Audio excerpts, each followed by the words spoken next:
বুড়া কামটা কি মানুষ গুনার কাজে লিপ্ত, যে গুনাটা হইল গিয়া গুনা জিনা। জিনা সম্পর্কে সামান্য আমি আপনাদের সম্মুখে আলোচনা আনতে চাই। আল্লাহর বান্দাগান কোরআন আল কারীমের মধ্যে ঘোষণা করেন, আয-যানিয়াতু ওয়াজ-যানি ফাজলিদু কুল্লা ওয়াহিদিম মিনহুমা মিআতা জলদা। আয-যানিয়াতু ওয়াজ-যানি, জিনা করনেওয়ালা পুরুষ এবং মহিলা উভয়ের যদি একবারে স্বচক্ষে যদি দেখা যায়, মাসলা হইলগে স্বচক্ষে দেখনেওয়ালা চারজন হইতা, ফাস্তাশহিদু আলাইহিন্না আরবাআতুম মিনকুম, চারজন দেখনেওয়ালা হইতা, 8টা চোখ হইতো। যদি লাখেও দেখনেওয়ালা চারজন তখন একজনে দেখলে হইতো না, আরেকজন ডাকিয়ানি দেখাইতা, আরেকদিন আরেকজন ডাকিয়ানি দেখাইছেন, কিবা তো একসঙ্গে চারজনে দেখছেন, তাহলে শরীয়তর হুকুম হইল গিয়া এরা দোষী। এই দোষী সকলরে কুড়া মারা হইতো, দুর্রা মারা হইতো, মিয়াতা 100টা ডান্ডা দেওয়া হইতো। ইমাম আবু হানিফা রহমতুল্লাহি তাআলা আলাইহির কওল হইল গিয়া, কোন পুরুষ এবং মহিলাদের যদি এই ধরনের অবৈধ কাজের মধ্যে যদি দেখা যায়, তাহলে 100 তাদের ডান্ডা লাগাও। ডান্ডাটা শরীয়তের হুকুম হইল একটা খঞ্চি হইত, যেটার দ্বারা মারতে সময় কিলা মারা হইতো, এমনভাবে মারা হইতো যাতে সে বুঝে তার শাস্তিটা ভোগ করছে। ওলা বাটে মারা হইতো, এমন বেশিও জোরে না, এমন আস্তেও না। মারা ব্যবহারে বিভিন্ন মত অঞ্চল খেয়েও কইসন মারা খাওয়ার মধ্যে, তবে বেশিরভাগ মত হইল গিয়া মারাটা হইল গিয়া ফিটির মধ্যে 100টা ডান্ডা দিয়া 1 বৎসরের লাগি তাদের দেশ ছাড়িয়া তাড়াইয়া দেওয়া হইতো।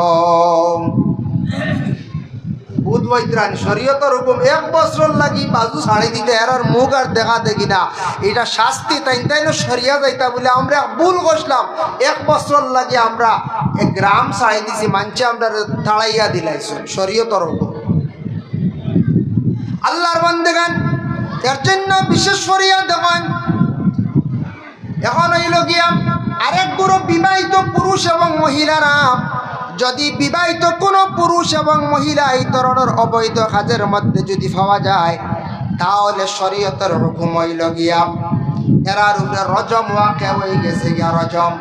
রজম বুঝবাইছেন নি? পাত্তর মারা, সমর পর্যন্ত গর্ত করিয়া গাড়িয়া এরারে ফাত্তর মারিয়া দুনিয়ার তাকি ছাড়ানি। অত বড় গুনাহগার অপরাধকারী ব্যক্তি, যার জন্য শরীয়তের হুকুম। আমাদের ভারতবর্ষ গণতন্ত্র দেশ, সেই দেশের মধ্যে শরীয়তের সব বিধান কিন্তু চালানো যায় না।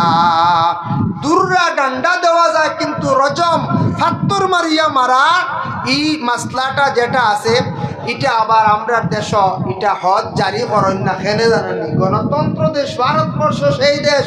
এই ভারতবর্ষের মধ্যে কিছু আমরা কোরআনের সব বিচার চালানো যায় না, কিন্তু কোরআনের হক বিচার সৌদি আরবের মধ্যে চলে না চলে। কাতলের বদলা কাতল, জিনা করছে ধরা পড়ছে, তারও কাতলের হুকুম দেওয়া হয়ে যায়। চুরি করছে তার হাত হয়ে যায়, কোরআনের সঠিক বিচার হয় সেই সৌদি আরব।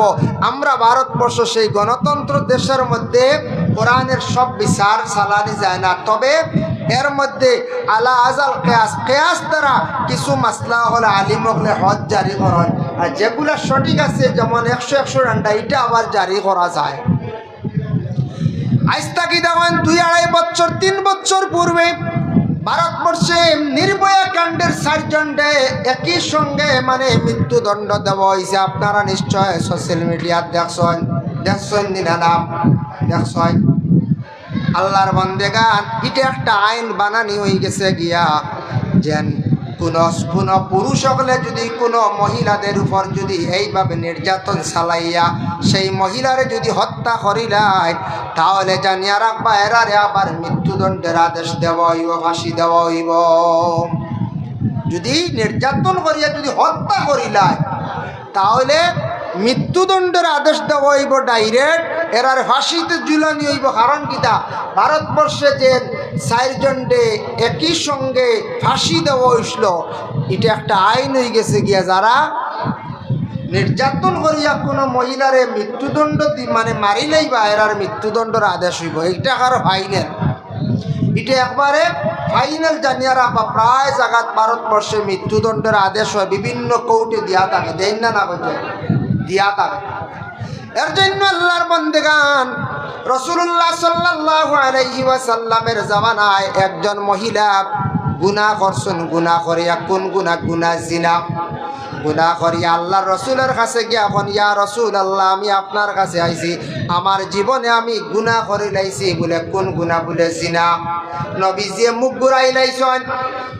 মহিলা আবার ডাইন পাশে গিয়ে এখন, ইয়া রসুল আল্লাহ, আমি গুনাহ করে লাইছি, যে গুনাহটা গুনাহ কবিরা, আমি জিনা করি আইছি, আপনি আমার একটা ফয়সালা দেন, কিভাবে গুনাহটা মাফ হয়।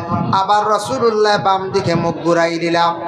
আবার ডাইন দিকে গিয়া মহিলা কয়, আবার এইভাবে 3 বার রসুল্লাহ মুখ ঘুরাইছেন। পরবর্তীতে কইলে, ইয়া রাসূলুল্লাহ, আপনি খালি মুখ ঘুরাইলেন, তার কারণটা কি বুঝলাম না। আল্লাহর রাসূলে ফরমাইন, মা গো, তোমার এই কথা শুনিয়া আমি বড় চিন্তা করিয়া, আচ্ছা তুমি যে গুনাহ করছো তার প্রমাণটা কি দেখা যায়? বলে, ইয়া রাসূলুল্লাহ, প্রমাণ হইল আমার পেটের মধ্যে এখনো বাচ্চা। আমি এই দিন গুনাহ করলাম, গুনার কারণে আমার পেটে বর্তমানে বাচ্চা আছে, আমি গর্ভধারিণী মহিলা হয়ে গেছি, আমি ভুল করে লাইছি, এই গুনাহটা কিলা মাফ হইব? আপনি আমার একটা সংশোধন করিয়া দেন। রাসূলুল্লাহর কাছে কাতরের বেশে সেই মহিলা আসিয়া আরজ করছে। নবীজি কইলে, যাও তুমি বাড়িত গিয়া তোমার বাচ্চা যখন জন্ম হইব তখন তোমার আমি ফয়সালা দিমু। ঘুরিয়া গেল কি মহিলা। বাচ্চা জন্ম হওয়ার পরে আবার আইলো আল্লাহ রসুলের কাছে, ইয়া রাসূলুল্লাহ, আমার সন্তান জন্ম হয়ে গেছে, এখন আপনি আমার এই বিচার কান্তা করিলা, ফয়সালা কিতা? নবীজি ফরমাইন, না যাও, পুরা 2 বছর বাচ্চারে কুলো নিয়া দুধ পান করাইও, এর বাদে যেদিন বাচ্চা বড় হইব তোমার ফয়সালা আমি দিন, বিচারের রায় দিন। মহিলা আবার ঘুরিয়া গেলা। প্রথমে গেলা বাচ্চার কারণে, দ্বিতীয়বার গেছেন দুধ খাওয়াইবার কারণে।